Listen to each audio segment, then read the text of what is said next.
오늘 하나님 말씀은 욥기 10장 1절로 6절입니다. 우리 한 절씩 교독하시겠습니다. 욥기 10장 1절로 6절. 내 영혼이 살기에 곤비하니 내 불평을 토로하고 내 마음이 괴로운 대로 말하리라. 내가 하나님께 아뢰 오르니 나를 정죄하지 마시옵고 무슨 까닭으로 나와 펴고 변론하시는지 내게 알게 하옵소서. 주께서 주의 손으로 지으신 것을 학대하시며 멸시하시고 악인의 꾀에 빛을 비추시기를 선히 여기시나이까. 주께도 육신의 눈이 있나이까. 주께서 사람처럼 보시나이까. 주의 날이 어찌 사람의 날과 같으며 주의 해가 어찌 인생의 해와 같기로 나의 허물을 찾으시며 나의 죄를 들추어내시나이까. 오늘 설교 제목은 주께서 사람처럼 보시다 라는 제목으로 설교를 하겠습니다. 욥에 대해서는 많은 분들이 아시리라 여겨집니다. 욥은 아브라함과 같은 족장시대에 살았던 인물로 알려져 있습니다. 그는 당대의 의인이라는 소리를 들었고요. 정말 사람들한테 존경을 받는 사람이었어요. 그런데 한순간에 그가 갖고 있던 막대한 재산들, 그뿐만 아니라 10명이나 되는 아이들을 한순간에 잃어버립니다. 그리고 본인은 머리끝부터 발끝까지 악성 종기가 나서 기왓장을 가지고 막 이렇게 긁지 않으면 안 될 정도로 말할 수 없는 고난을 겪습니다. 그 고난 속, 고통 속에서도 어떻게든 하나님께 범죄하지 않으려 하는데 아내가 와서는 야, 너 언제까지 그러고 있을래? 하나님을 욕하고 각 죽어버려 라고 저주를 할 정도로 그렇게 심각한 고난 중에 처해 있었습니다. 멀리서 이 소식을 들은 친구들이 찾아옵니다. 그래서 비참한 그 상황을 보고 일주일간 같이 옷을 찢고 눈물을 흘리며 같이 그 아픔을 나눕니다. 그런데 이제 욥의 친구들이 욥의 고난에 대한 해석 그리고 그를 위로하는 말로 택한 것이 결국 욥 너 죄를 지었기 때문에 그래.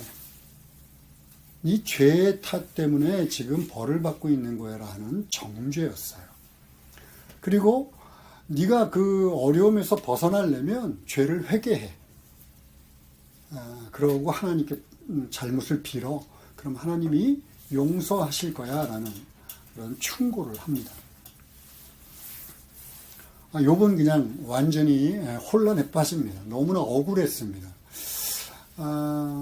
자신이 무죄하다고 생각을 했어요.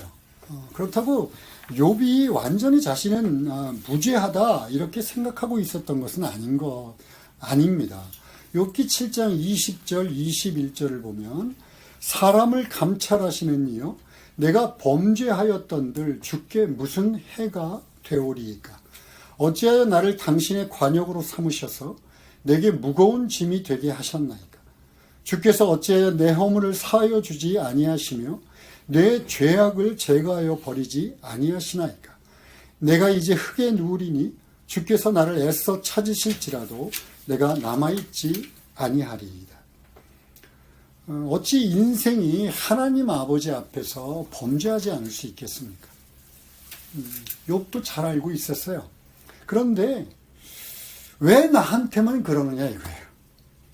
다른 사람들은 똑같이 죄 중에 있는데 그 사람들의 죄는 용서받은 것 같아요. 평안한 가운데 있는 것 같아요.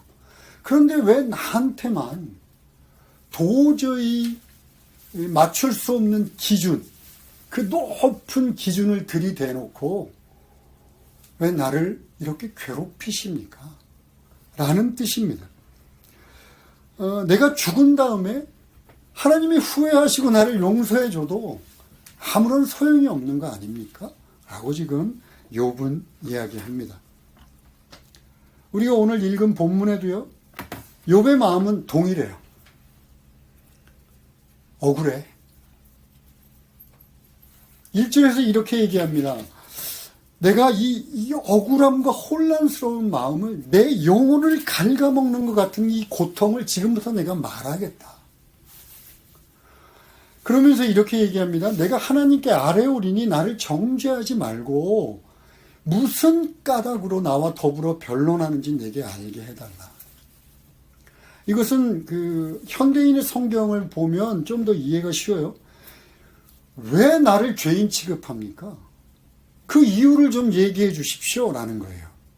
그러니까 하나님은 왜 나를 죄인 취급을 해서 딴 사람보다 더 특별하게 죄인 취급을 해서 괴롭히는 거예요. 그 이유라도 좀 들어봅시다. 이 세상 사람들도 마찬가지지만 우리 크리스찬들이 고난이 겹치면 가장 먼저 드는 생각이 왜입니다. 왜 나한테 이러지? 왜 나를 못 살게 굴지? 이런 생각이 제일 먼저 들어요. 그러면서 3절에 이렇게 얘기합니다. 주께서 주의 손으로 지으신 것. 이건 무슨 얘기냐면 내가 지금 하나님 나를 정성껏 빚었잖아요. 뒤에 보면 악인의 꾀라는 것과 비교가 돼서 하나님 나는 하나님이 정성껏 지은 의인입니다. 그런데 저 악인들 편은 들어주고 왜 나는 못 살게 구는 거예요? 라고 지금 불만을 토로하고 있는 거예요. 그러면서 4절, 5절에서 하나님한테 손가락질을 하며 이렇게 얘기합니다. 하나님은 전지전능하신 분 아닙니까? 초월하여 모든 것을 아시는 분 아닙니까? 그런데 어떻게 인간의 눈을 갖고 있는 것처럼 잘못 보고 편협한 생각으로 내 죄를 지금 탓하는 거죠. 5절에 보면 더군다나 하나님은 영원을 살고 있으면서 왜 이 땅에서 한순간을 사는 인생들처럼 왜 서둘러서 나를 괴롭히느냐, 내 죄를 들추어내느냐, 왜 나만 못 살게 구느냐, 이렇게 지금 이야기하고 있습니다.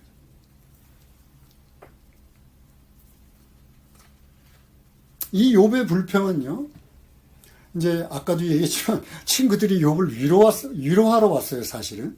근데 이제 정죄를 합니다. 그러니까 욥이 너무나 억울하니까 하나님한테만이 아니라 이 친구들한테도 반론을 제기합니다. 나는 의로워. 나는 잘못한 게 없어. 이게 계속 반복되면서 37장까지 이어집니다. 그런데 이제 드디어 38장에서 하나님이 등장하세요. 폭풍우 가운데, 광풍 가운데 하나님이 등장하셔가지고 욥의 이 불만과 의혹에 대해서 친절하게 얘기해 주시는 게 아니라 전혀 엉뚱한 이야기를 하세요.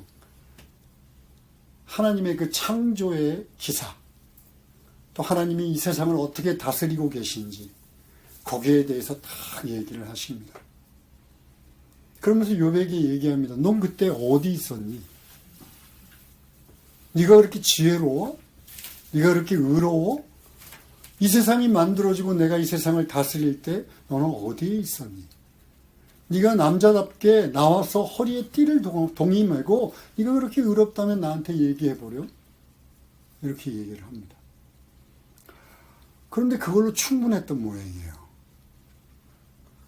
폭풍우 가운데 임재하신 하나님을 만나고 나서 욥기 42장, 이게 마지막 장인데요. 5절, 6절에서 욥은 이렇게 고백합니다. 내가 죽게 대하여 귀로 듣기만 하였사오나 이제는 눈으로 주를 배웠나이다. 그러므로 내가 스스로 거두어 드리고 티끌과 제 가운데서 회개하나이다. 그렇다고 욥이 하나님을 직접 이렇게 얼굴과 얼굴을 마주대하고 하나님을 본 것은 아닙니다. 구약 시대에 하나님을 직접 본 자들은 어떠한 의인이라도 누구라도 그 자리에서 죽습니다. 그러니까 이 얘기는 무슨 얘기냐면 여태까지 신앙생활을 어떻게 했냐면 그냥 소문을 듣듯이 자신의 경험이 아니라 소문을 듣듯이 신앙생활을 했어요. 그런데 지금 하나님의 임재를 경험한 거예요. 그 두렵고 떨리는 하나님의 임재를 경험하고 내가 이제 바로 하나님을 알게 되었습니다. 폭풍우 가운데서 말씀하시는 하나님의 말을 듣고 내가 하나님의 임재를 경험합니다. 그러니까 더 이상 나의 어리석고 이유도 알지 못하고 뭐라고 말하는지도 못했던 그 모든 것들, 내가 이야기했던 것들을 다 거두어 드립니다. 그리고 죄와 먼지 위에 엎드려. 여기는 제 가운데라고 되어 있는데 사실은 엎드려서 합니다. 엎드려 회개를 합니다.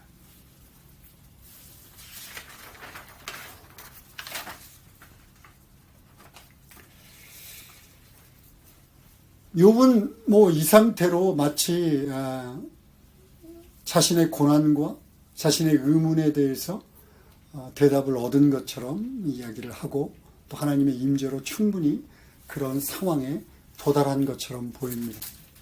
그런데 욥의 이 진정한 회개 다음에 하나님이 욥에 대하여 갖고 있던, 어떻게 보면 엉뚱하게 욥과는 전혀 욥의 의문과는 상관없이 차갑게 자신의 창조의 기세에 대해서만 얘기했던 이 하나님은요, 수천 년이 지나고 난 다음에 아주 친절하게 욥의 의문과 불평에 대하여 대답해 주십니다.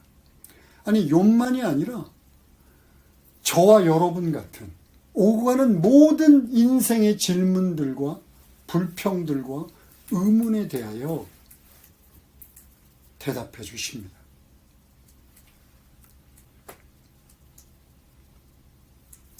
아까도 얘기했지만 4절, 5절에서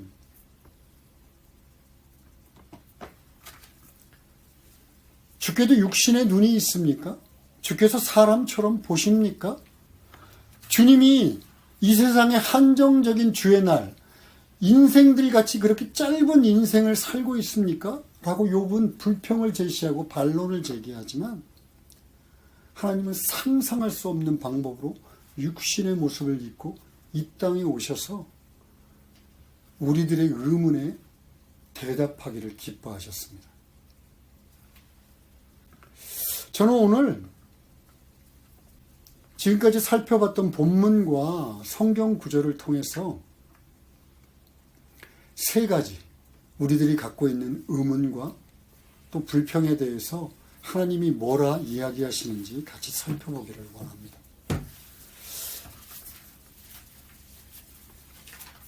첫 번째 7장 20절 한번 보겠습니다. 사람을 감찰하시는 이요, 하나님을 얘기합니다. 내가 범죄하였던들 주께 무슨 해가 되오리이까? 무슨 얘기냐면 내가 좀 죄를 짓는다고 하나님하고 무슨 상관이에요? 라는 말이에요.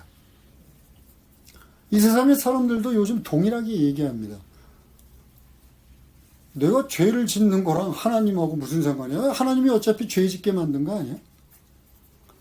나는 특별하게 죄 짓는 일이 없어. 나는 의인이야.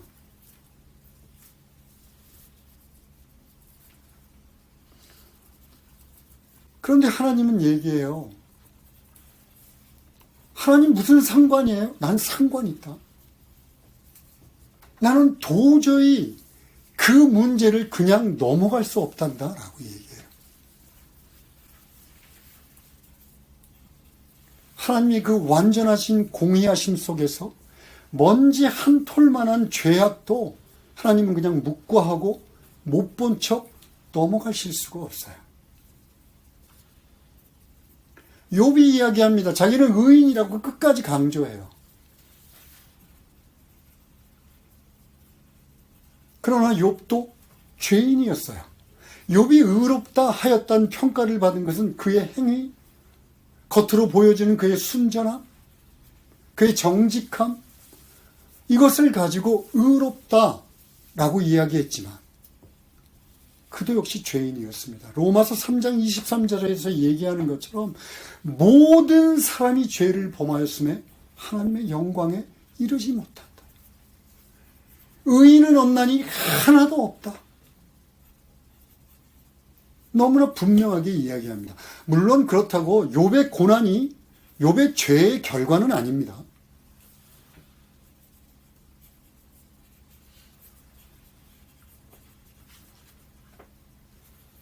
이 세상에 어떠한 사람도 자신의 의로운 행위로 하나님에게 의를 얻어낼 수 있는 사람은 없어요. 왜냐하면 하나님의 기준은 우리들이 의로운 행위로 도달하기에는 너무나 높은 곳에 위치해 있기 때문에 그렇습니다. 아무도 하나님의 기준을 맞출 수 없어요. 그래서 우리가 앞에서 본 것처럼 욥도 하나님의 임재 앞에서 어떻게 했다고요? 먼지와 재 위에서 무릎을 꿇고 자신의 죄악됨을 회개합니다. 하나님은 이 죄악을 끝까지 들추기를 원하세요. 우리들은 그냥 눈 감아 주기를, 그냥 못 보고 넘어갔으면 좋겠다라고 생각하는데, 우리 6절에서 5절에서 얘기하는 것처럼 마치 인생을, 그 짧은 인생만 사는 분처럼 막 서둘러서 들추어냅니다. 막 찾아냅니다. 그리고 우리 앞에 탁 하고 듭니다. 왜? 너희들도 똑같이 죄와 먼지 아래 무릎 꿇고 이 죄를 회개해라 라고 이야기하기 위해서입니다. 하나님의 인생이 짧은 것이 아니라 우리들의 인생이 너무나 짧기 때문에 하나님은 우리들의 인생 안에서 이 죄의 문제를 해결해라 라고 이야기하시는 거예요. 자, 그렇다면 두 번째, 하나님은 이 죄의 문제를 들추어내서 어떻게 해결하기를 원하십니까? 20절 후반절에 욥은 이렇게 얘기합니다. 어찌하여 나를 당신의 관역으로 삼으셔서 내게 무거운 짐이 되게 하셨나이까? 나를 왜 관역 삼아서 나한테 그 무거운 짐을, 이 죄의 짐을 그냥 눌러 씌우는 것입니까? 라고 얘기합니다. 그런데 하나님은요, 욥이 되었든 여러분이 되었든 제가 되었든 관역으로 삼지 않으셨습니다. 오히려 당신의 하나뿐인 아들을 관역으로 삼으셔서 그 아들을 철저하게 죄 가운데 죽게 만드심으로 인하여 여러분이나 제가 지지 않으면 안 되는 그 무거운 죄의 짐, 그 짐을 십자가 상에서 예수님께 옮기우셨어요.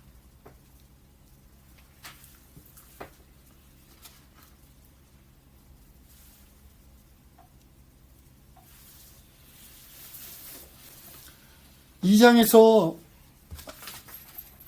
우리가 오늘 읽은 욥기 10장 2절에서 내가 하나님께 아뢰오리니 나를 정죄하지 마십시오. 나를 죄인 취급하지 마십시오. 라고 했던 이 욥의 불평과 불만은요, 오늘날도 동일하게 이어집니다. 사람들은요, 하나님으로부터 도망가기에 급급합니다. 왜 그런 줄 아세요?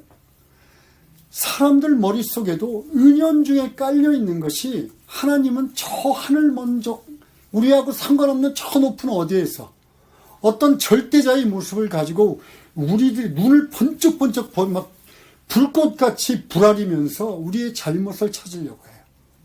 그리고 조그만 잘못이라도 꼬투리라도 잡으면 절대로 용서하지 않겠어라고 벌을 주는 존재로 우리들은 생각을 합니다. 왜요? 인간의 죄가 그렇게 하나님을 생각하도록 만들어요.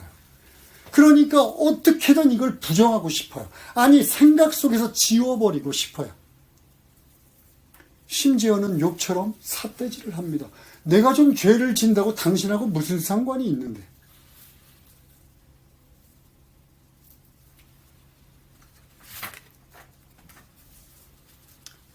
소리를 지르며 하나님으로부터 도망가기를 원합니다. 그런데 이미 하나님은요, 우리들의 죄를 해결하셨어요. 십자가 상에서 우리의 죄의 문제를 해결하시고 단 한 사람도 멸망치 않기를 원하십니다.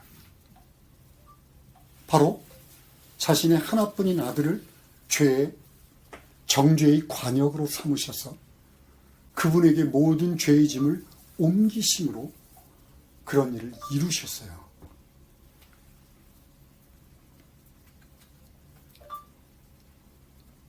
무슨 소리죠?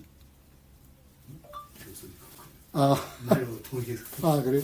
세 번째, 자, 죄를 용서하신다고 하는 것이 단순히 죽은 후에 멸망당하지 않고 천국에 가서 영원히 사는 것을 의미할까요? 자, 천국에 희망이 있으니까 너희들 이 땅을 살면서는 그냥 괴로워도 힘들어도 울지 말고 꾹꾹 참어. 그러면 천국에서 다 보상받을 거야.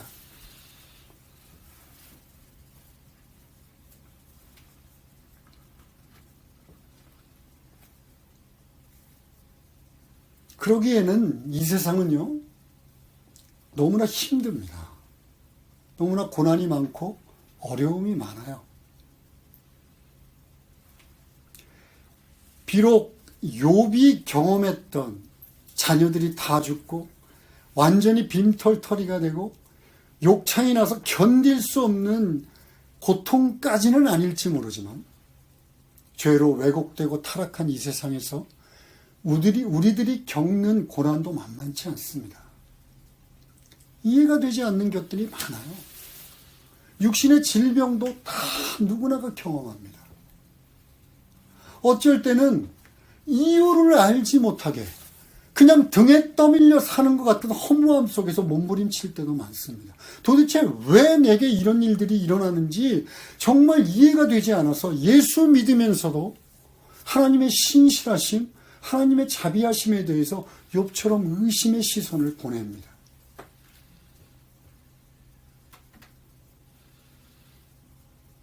그런데 이 세상을 살면서 너희들은 그렇게 살아. 괜찮아. 그렇게 살다가 죽으면 천국에서 위로받을 거야? 아니요. 성경은 그렇게 이야기하지 않습니다. 너희들이 이 땅에 사는 삶, 죄로, 사망으로 왜곡되고 타락한 세상에서 그 구조적인 악 때문에 겪는 고난이 되든 아니면 너희들의 죄된 나쁜 습관이나 죄의 유혹으로 인해 겪게 되는 고난이든 내가 그 고난을 해결하러 왔다라고 얘기하십니다. 단지 너희들은 내게로 와서 그 무거운 짐을 내려놓으렴. 내가 너를 해방시키고 쉬게 해주마. 라는 것이 예수님이 이 땅에 오셔서 3년 동안 우리들에게 하신 약속의 말씀이세요. 우리들의 질병을 치유하시고 우리들의 연약함을 도우시고 우리들의 갇힌 자들을 해방시키고 눈먼 자들을 보게 하시고 다리 저는 자들이 걷게 하시고 마음이 상한 자들을 해방시키셨어요. 죄를 용서한다라고 하는 것은 바로 그것을 의미합니다.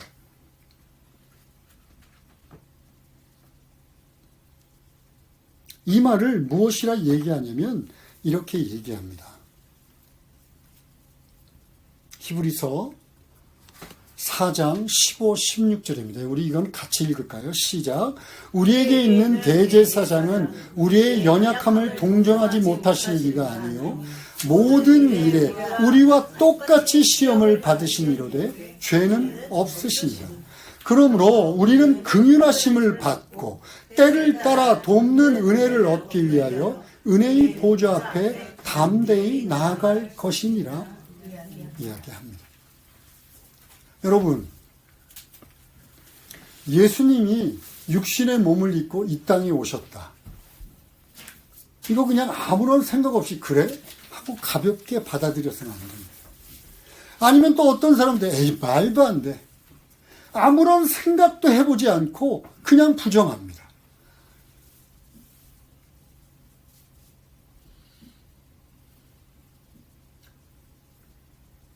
하나님의 아들이 지금으로부터 2000년 전에 인류의 역사 속에 육신을 입고 인간의 눈을 가지고 사람처럼 보기 위해 이 땅에 오셨어요. 욥은 아까도 얘기했지만 욥이 얘기했던 4절 5절은 하나님에 대한 반론입니다. 하나님은 전지하잖아요. 초월적인 존재잖아요. 그런데 사람의 눈을 갖고 그렇게 편향되게 편견을 갖고 보시는 건가요? 하나님이 영원을 사는 하나님이 인간들처럼 이 땅에 와서 막 서둘러서 나를 그렇게 괴롭히시나요? 이런 의미로 이야기를 했지만 하나님이신 예수님은 참으로 육신의 눈을 갖고 이 땅에 오셔서 사람처럼 보기를 원하십니다. 왜요?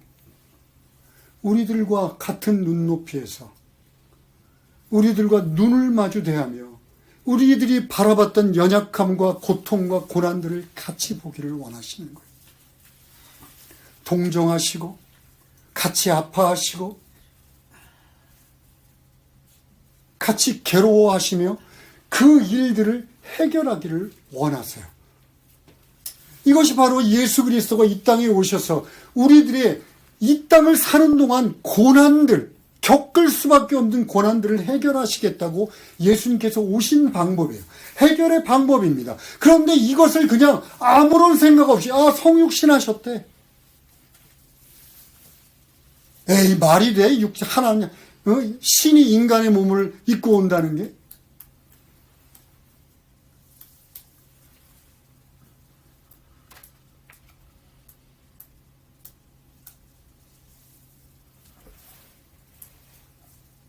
여러분, 이 예수님을 만나셔야 합니다. 이 히브리서에 있는, 이 히브리서에서 얘기하고 있는 예수님을 만나야 합니다.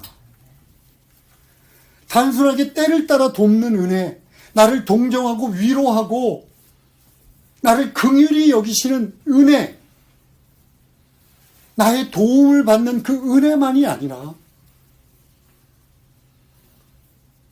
욥이 오늘 폭풍 가운데서 하나님의 임재만으로 자신이 여태까지 그 말할 수 없는 고통 속에서 갖고 있던 의문, 왜 나한테 이러는 거죠?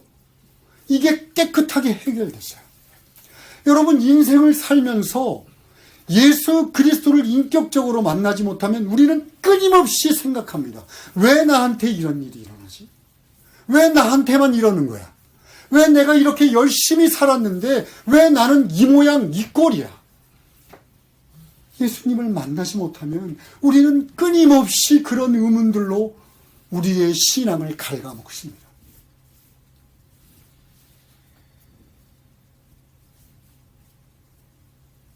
물론 이 땅을 살면서요, 죄된 육신을 입고 이 땅에 발을 딛고 사는 한 완전하게 우리들의 의문이 풀린다든가 고난이 그친다든가 다시는 어려움을 겪지 않는다든가 그런 일은 있을 수 없을 거예요.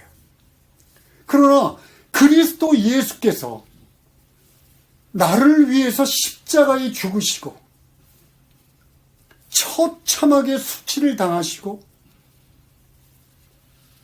나의 고난을 해결하기를 원하셨다. 영원을 사시는 분이 한 소녀의 태 안에서 10개월 동안 숨을 참으시면서 왕의 침대가 아니라 구유에서 나셔서 가난과 고통과 구조적인 악들과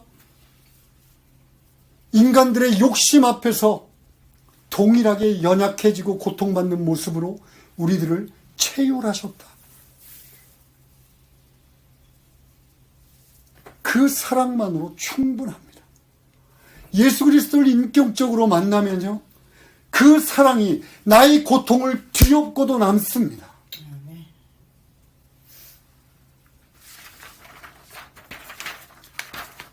크리스마스는 바로 이 말할 수 없는 사랑이 시작하는 날입니다. 여러분들은 크리스마스를 도대체 어떻게 여기고 있습니까? 크리스마스에 무엇을 기대하십니까?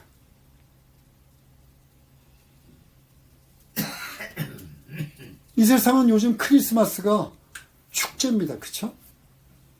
상업적인 돈 버는 날입니다. 시끄러운 날입니다. 교회에서는 그저 주변에 한 사람 초대해서 맛있는 거 먹고 박수 한번 치고 그런 행사로 지나가는 날처럼 여겨집니다. 하도 많이 들어서 예수님이 이 땅에 오셨다는 거, 그냥 하나의 얘기처럼 마음에 깊이 담지도 않고 넘어갑니다. 1년에 한 번 있는 행사.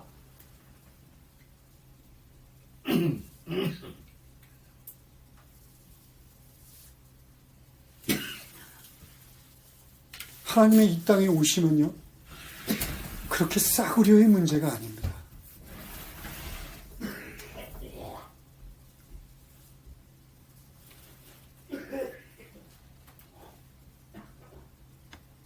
예수 그리스도와 당신을 이 땅에 보내셔서, 하나님께서 당신의 희생 독생자를 이 땅에 보내셔서 육신을 입고 사람의 눈처럼 보게 하시고 우리들의 연약함과 고난을 동정하시고 위로하시고 또한 돕기 위하여 당신의 첫 한 발, 하늘의 모든 영광과 천사들이 주목하여 보는 가운데 그 위대한 한 발을 내딛는 것이 바로 크리스마스입니다. 여러분, 이 크리스마스 때 이 사랑의 하나님을 묵상해야 되지 않겠습니까? 이 하나님을 인격적으로 만나야 되지 않겠습니까?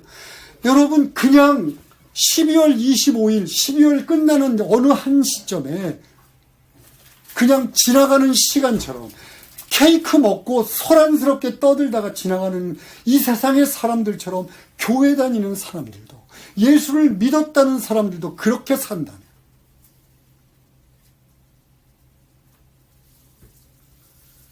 예수님의 이 땅에 오심은 여러분들에게 아무런 의미도 없을지 모릅니다. 기도하시겠습니다.